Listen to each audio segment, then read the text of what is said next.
Hello, my name is Amber Hauser.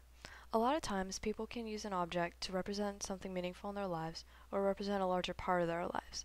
A large part of my life is writing. I've been writing since I was really young, even before I considered that writing could be a possible career path for me.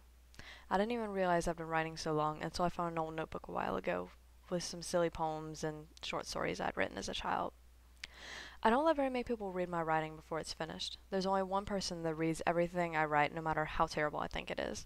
Her name's Alex, and she sent me this journal for Christmas. I have a lot of smaller journals lying around my house and in my car, but usually all the ideas and everything ends up in this journal. I write down story ideas, song lyrics, poetry, quotes that I've said that other people have said that I just wanted to record.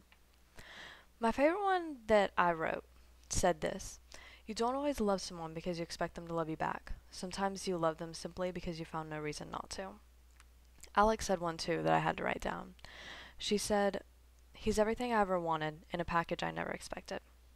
I also write down a lot of quotes that I read in books or on the internet. Some of the quotes I find are just to amuse me or make me smile when I'm having trouble writing something.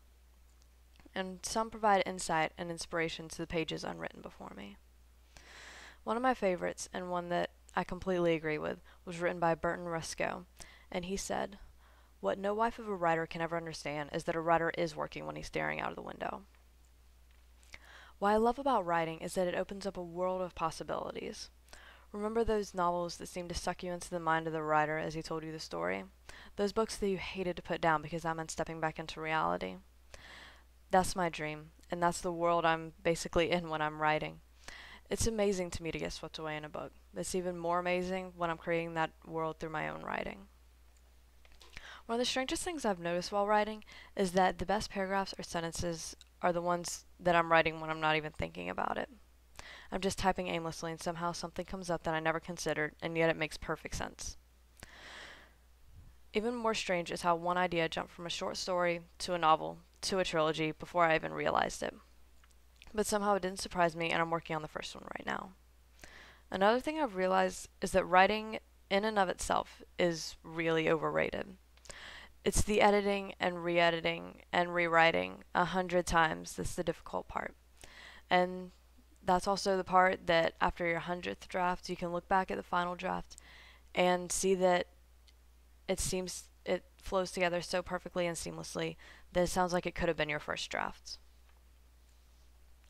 Writing is something that's always been important to me, and sometimes I think I'd go crazy if I didn't write.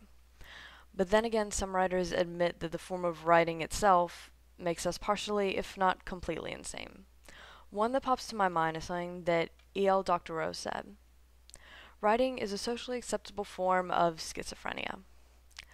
But thinking outside of the box is often viewed as crazy anyways, so I guess I'd agree with that. Finally, I believe George Bernard Shaw summed up the difference between writers and those who look at writers with criticism when he said this: You see things as they are and ask why. I dream things as they never were and ask why not.